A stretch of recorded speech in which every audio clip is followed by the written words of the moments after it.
जी, देखें आज हमारा जो टॉपिक है वो इंट्रोडक्शन ऑफ ए एक्टिवाइज और पैसिवाइज। ये एक्टिवाइज और पैसिवाइज को टॉपिक को अगर आप गौर से देखें तो बहुत सारे स्टूडेंट्स पे कंफ्यूज रहते हैं। उसकी वजह ये है कि उसकी जो मेथड है, स्टूडेंट्स में कोई कमी नहीं है, लेकिन टीचिंग ऑफ एक्टिवाइज एंड पैसिवाइज का जो मेथड है वो अप्रोप्रिएट नहीं है।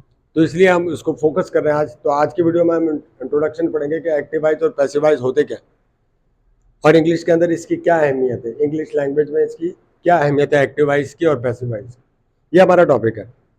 और आपने देखा होगा ninth matric first year second year में अक्सर एक क्वेश्चन आता है, turn into, change into, passivise, turn into, इस तरह से होता नहीं क्वेश्चन।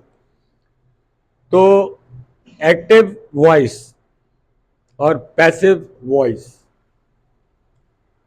वॉइस और वॉइस इस दोनों में देखें कॉमन नजर आ रहा है। वॉइस का मतलब है तर्ज बयान, बयान करने का तरीका। किसी भी बात को बयान करने के तरीके को वॉइस कहते हैं। वॉइस माने आवाज, इसको नरेशन भी कहते हैं, नैरेटिव भी कहते हैं।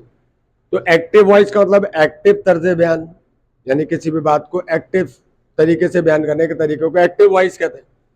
और ये एक बहुत बड़ा समंदर है। इसके अंदर आपने देखो 12 टेंसेस भी आ जाते हैं, मॉडल्स वगैरह, शॉर्ट कोड में, माइट, ये सारे आ जाते हैं। ये पूरा का पूरा एक समंदर है। जब इस समंदर में आपको तैराकी आ जाती है तो फिर उसके बाद हम पैसिव वॉइस के समंदर में जाते हैं।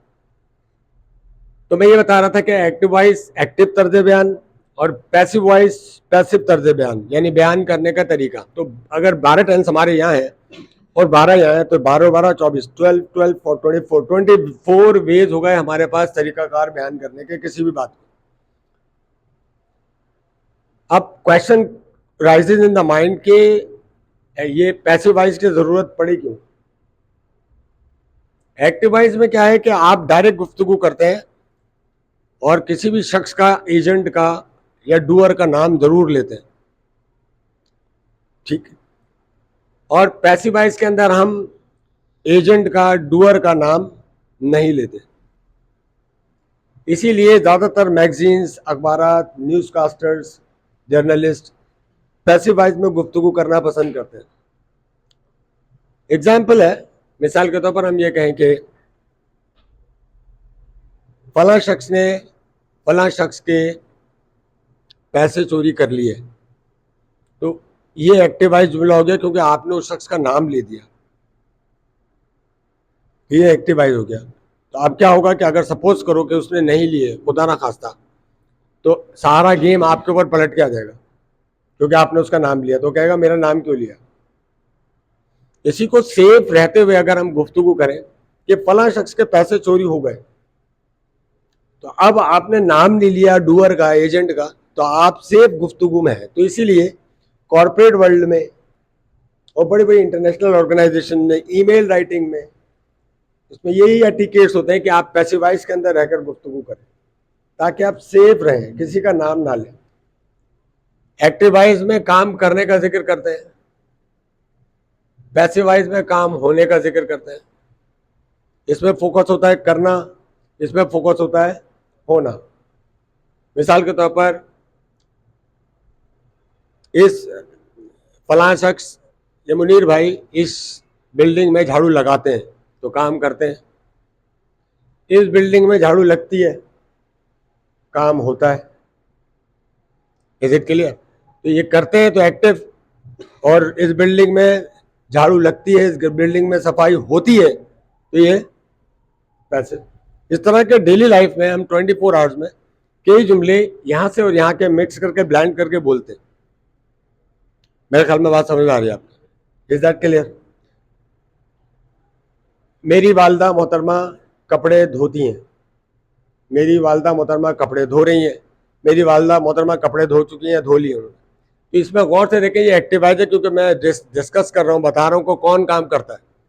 लेकिन अगर इधर ही पैसिव वॉइस के वर्ल्ड में आ जाए तो यहां पर आप बताएंगे कि हमारे घर में कपड़े धुलते हैं, कपड़े हमारे घर में धुल रहे हैं, कपड़े हमारे घर में धुल चुके हैं।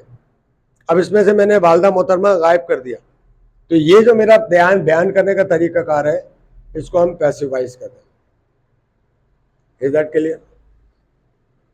इसी गुफ्तगू को हम सब्जेक्टिव और ऑब्जेक्टिव।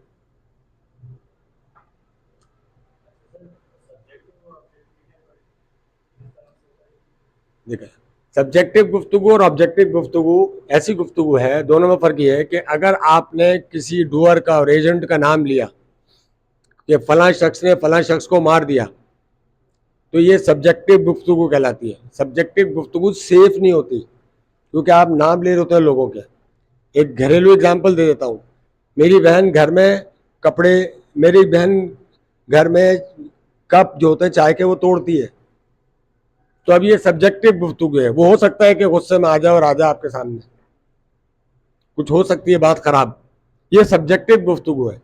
ऑब्जेक्टिव गुफ्तगू कौन सी होती है कि हमारे घर में कब टूटते हैं भाई, ये ऑब्जेक्टिव गुफ्तगू है। ऑब्जेक्टिव का मतलब होता है मकसद, तो आप मकसद को जब आप फोकस करते हैं कि कब का टूटना मकसद है, तो ये ऑब्जेक्टिव गुफ्तगू है। और वहां पर ऐसा लग रहा था कि आप अपनी सिस्टर को या मैं अपनी सिस्टर को टारगेट कर रहा था, तो वो हो सकता है हर्ट हो रही हो, तो इसीलिए सब्जेक्टिव गुफ्तगू में ये नाम लिए जाते हैं और ऑब्जेक्टिव गुफ्तगू में नाम नहीं लिए जाते। ये दोनों में फर्क है। तो जो लोग ऑब्जेक्टिव गुफ्तगू कर रहे होते हैं वो अपने आप को सेफ भी महसूस करते हैं और सेफ रखते भी हैं, और बात की बात कह भी देते हैं, और मैसेज भी डिलीवर हो जाता है, और लोग समझ भी जाते हैं, और जिसने किया होता है वो भी समझ जाता है कि ये मुझे कह रहा है। लेकिन क्योंकि आपने नाम नहीं लिया होता, तो इसलिए आप सेफ होते हैं। तो ईमेल्स के अंदर ये सारी चीज़ें इसीलिए हम ईमेल्स में लिखी जाती है, या आपके जो कॉर्पोरेट वर्ल्ड में जितनी भी राइटिंग होती है, लेटर राइटिंग होती है, उसमें ये ऑब्जेक्टिव गुफ्तगू इस्तेमाल करते हैं। तो ये एक्टिवाइज और पैसिवाइज का इंट्रोडक्शन है, यहाँ तक हम अभी आज कर लेते हैं, और फिर उसके बाद जब अगला जो आएगा चैप्टर कि एक्टिवाइज से पैसिवाइज कन्वर्ट करने के लिए क्या क्या प्रिंसिपल्स होते हैं और क्या रूल्स होते हैं और क्या, बहुत ईजी है, सिंपल। एक मरतबा आप इसको समझ लेंगे तो ये आपके लिए लाइफ टाइम ईजी हो जाएगा, और ये सीखना बहुत ज़रूरी है, क्योंकि इससे आपकी जान नहीं छूटेगी कभी भी, हर जगह ये आपको मिलेंगे। ब्लेंड है ये, mixture of active and passive, blend of routine language plus corporate language plus written language, इन दोनों का हर जगह। तो अब यहाँ तक हम रोकते हैं बात को, ठीक है। तो अगली जो हम उसको वीडियो बनाएंगे तो उसके अंदर जो उसका डिस्कस करेंगे कि एक्टिव से पैसिव कैसे बनाते हैं और इसके क्या रूल्स होते हैं, simple. Thank you very much.